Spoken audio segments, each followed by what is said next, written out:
Ready? Good afternoon. I call this March 1st special call meeting to order. Ms. Javonda, public has been notified. Okay. I do confirm we have a quorum. At this time, I would like to welcome everybody that's watching on YouTube. Thank you for taking the time out to watch us for this special call board meeting. I ask that our secretary do the Pledge of Allegiance and moment of silence. And also, Chairman Miller will be joining us by phone. Pledge allegiance to the flag of the United States of America and to the republic for which stands one nation under God, indivisible, with liberty and justice for all. Serve a moment of silence.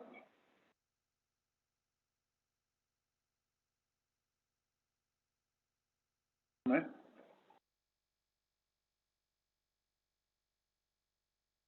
At this time, I will entertain a motion to approve the agenda. Move. Been motion by Dr. Harris and second by Ms. Renee Green. Any questions? Everybody raise the right hand if you approve the agenda. That's 7. Aye. Yeah. No. Public comment? We don't have any. So at this time, I will entertain a motion to approve the superintendent recommendation to approve the modification of the math requirement to a math recommendation. I will move. Been motion by Dr. Harris and second by Ms. Green. Any questions? We gonna have any discussion at all? Well, if y'all want to, we can, but if y'all don't want to, we don't have to. We don't need to. Yeah, we don't need to. I mean, yeah, you can explain to the people, the public, why we're making this change. Yeah, so let me go ahead and start very briefly with what our COVID numbers look like. At our last meeting, I told you all that I probably was going to be coming back very soon to make it a new recommendation relative to our COVID protocols. To go back even a couple of months, when we passed the mask mandate, we said when numbers return back to a much better status, that we go back to where we were relative to just a recommendation. And we are there. In addition to DHEC, CDC making changes to their protocol as well, it is the appropriate time from my perspective to make some changes. I want to just share, first of all, what our numbers have been relative to COVID-19 for the last 2 weeks. I'd like to thank all our faculty, staff, parents, and students for doing a remarkable job of just navigating this most recent wave that we had right after the Christmas break. Next slide, Javonda. Really what DHEC says is that you need to start looking at your data in 2-week intervals. And if your numbers are less than 10% for faculty and staff or students, you no longer have to do any quarantining or test to stay. You can really kind of create a new system, if you will. And looking at our numbers, February 14th through 18th, we only had 2 positive student cases throughout the entire district and 1 staff positive case. Obviously, that is considerably less than 10%. Next slide, Ms. Brown. The week ending the 25th of February, we had no positive student cases, 3 positive staff cases, which is still considerably less than 10%. Until we are eligible to transition to this model where we do not require that close contacts have to quarantine, we are not moving forward with the test and stay option.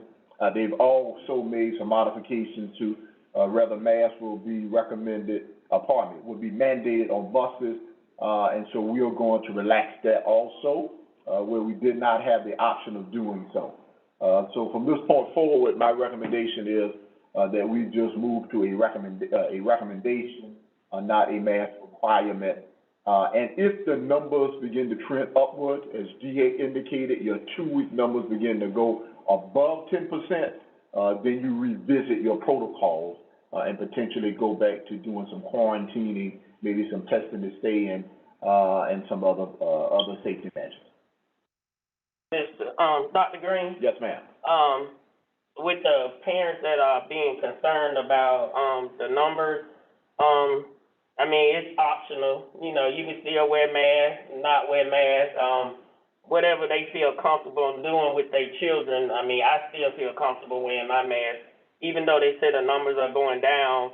DHEC sometimes can be a little confusing on what to do and not to do, but and a lot of people still hadn't got their full vaccination. So, you know, whoever feel comfortable still letting their kids wear masks, and they was doing it before we even made the mask mandate. They was pretty much everybody was wearing it, so they still feel comfortable wearing them. Wear them. Absolutely, Ms. Harrison, and so I don't want anyone to take this recommendation to suggest that I'm saying students should not wear masks. There is still, based on CDC guidance, benefits to wearing masks, particularly if you're not vaccinated, particularly if you have pre-existing conditions. So there's lots of value to doing so. We are simply saying that it is not mandatory at this point. There are cases, and I'm hearing you correctly. It's the isolation protocol and so forth that we don't have to worry about that. No. So we still isolate for positive cases. So if there is a positive case, you are still required to isolate for a minimum of 5 days. Okay? We're just simply saying that you don't necessarily have to do contact tracing and quarantining for people who may be close contacts of a positive case. Okay. So quarantining we're no longer doing, but for positive cases, we're still asking them to isolate for a minimum of 5 days. Ms. Green? With the recommendation to wear masks, we still have some available for those that desire to? Yes, ma'am. So we'll still have masks the same way we did prior to this recommendation, and any student who wants to continue to wear masks will have a mask available. That will not change. So this goes in effect immediately? Yes, ma'am. Yes. Tomorrow. If approved, we'll be sending something out through Parent Square today. I've already had some parents and staff to ask me about it. I guess word was already out what was pending, and so I think they are anticipating that this is going to occur. Okay. Any more questions? All in favor? Raise your hand. 7. Oh, Mr. Miller? Aye. We vote, oh, Y'all aye. got me? It's 7. Yeah. Yeah, well, I got you. 7-0. All right. That is Dr. Green? That's it. Yeah. Motion to adjourn. So move. Motion by Dr. Harris, second by Ms. Green. Thank you. Oh,